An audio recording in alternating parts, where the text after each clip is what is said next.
व्यास मंच पर विराजमान पूजनीय गुरुजनों एवं प्रिय श्रोतागण, सादर प्रणाम। सीता जी राम जी का दर्शन करके, माँ भवानी की पूजा करके आशीर्वाद लेकर चली। उधर राम जी वाटिका से फूल लेकर अपने गुरु के पास चले।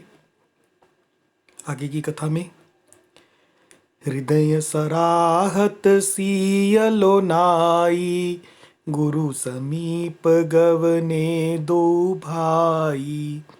राम कहा सब कौशिक पाही, सरल सुभाउ छुअत छल नाही। सुमन पाई मुनि पूजा कीनी, पुनि असीस धू बाइन दीनी। सुफल मनोरथ होहु तुम्हारे, राम लखनु सुनि भये सुखारे। करि भोजन मुनि बर विज्ञानी, लगे कहन कछु कथा पुरानी। विगत दिवसु गुरु आयसु पाई, संध्या करन चले दो भाई। प्राची दिसि शशि उयउ सुहावा, सिय मुख सरिस देखि सुख पावा।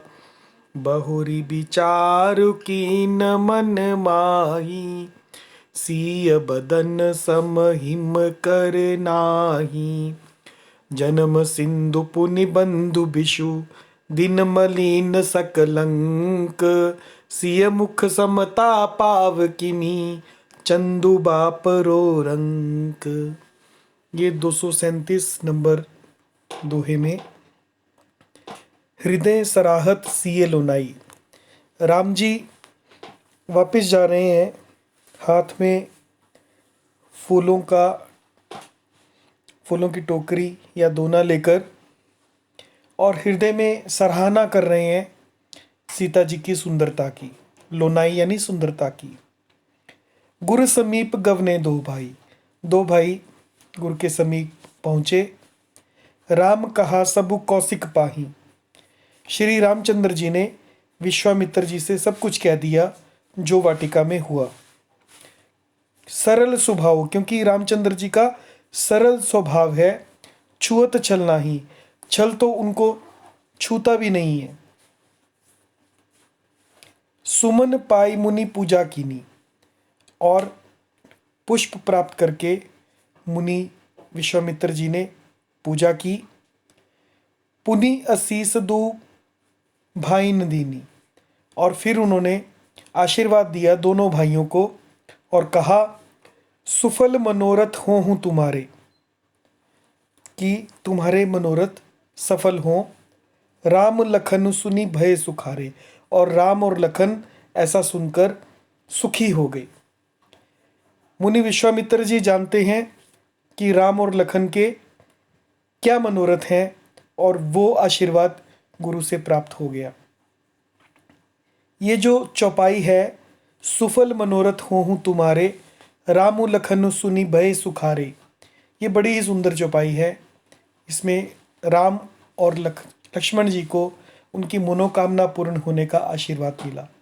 जब हम राम प्रश्नावली में अपना प्रश्न पूछते हैं, और ये चौपाई मुझे लगता है सबसे सर्वश्रेष्ठ है, जब ये चौपाई आती है तो सचमुच में जीवन में मंगल अवश्य होता है। करि भोजन मुनिबर विज्ञानी, श्रेष्ठ विज्ञानी मुनि विश्वामित्र जी भोजन करके लगे कहन कछु कथा पुरानी, कुछ प्राचीन कथाएं सुनाने लगे, कहने लगे।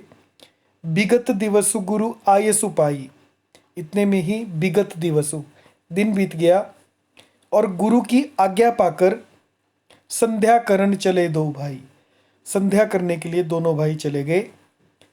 प्राची दिशि पूर्व दिशा में, प्राची दिशि यानी पूर्व दिशा में, शशि यानी चंद्रमा, उयउ सुभावा उदय हुआ, और सुहावना चंद्रमा, सुंदर चंद्रमा उदय हुआ। और चंद्रमा को देखकर रामचंद्र जी सोच रहे हैं, सिय मुख सरिस देखी सुख पावा। श्री रामचंद्र जी ने उसे सीता के मुख के समान देखकर सुख पाया।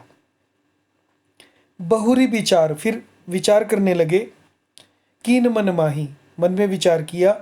सीय बदन सम हिमकर नाही, बदन यानी मुख, सीता के मुख के समान। हिमकर यानी चंद्रमा, चंद्रमा का दूसरा पर्यायवाची हिमकर। हिमकर जो है वो सीता के मुख के समान नहीं है। जन्म सिंधु, सिंधु से जन्म लिया हिमकर ने। पुनि बंधु विषु, और विष ने भी समुद्र से ही जन्म लिया था, इसलिए चंद्रमा का भाई विष है। दिन मलिन, चंद्रमा तो दिन को मलिन हो जाता है, लेकिन सीता जी का मुख नहीं होता। चंद्रमा सकलंक है, कलंक लगा हुआ है चंद्रमा के ऊपर। सिय मुख समता पावकिनी, सीता के मुख की समता कैसे पा सकता है चंदू बापरो रंक, चंदू तो बेचारा रंक है। जय सिया राम।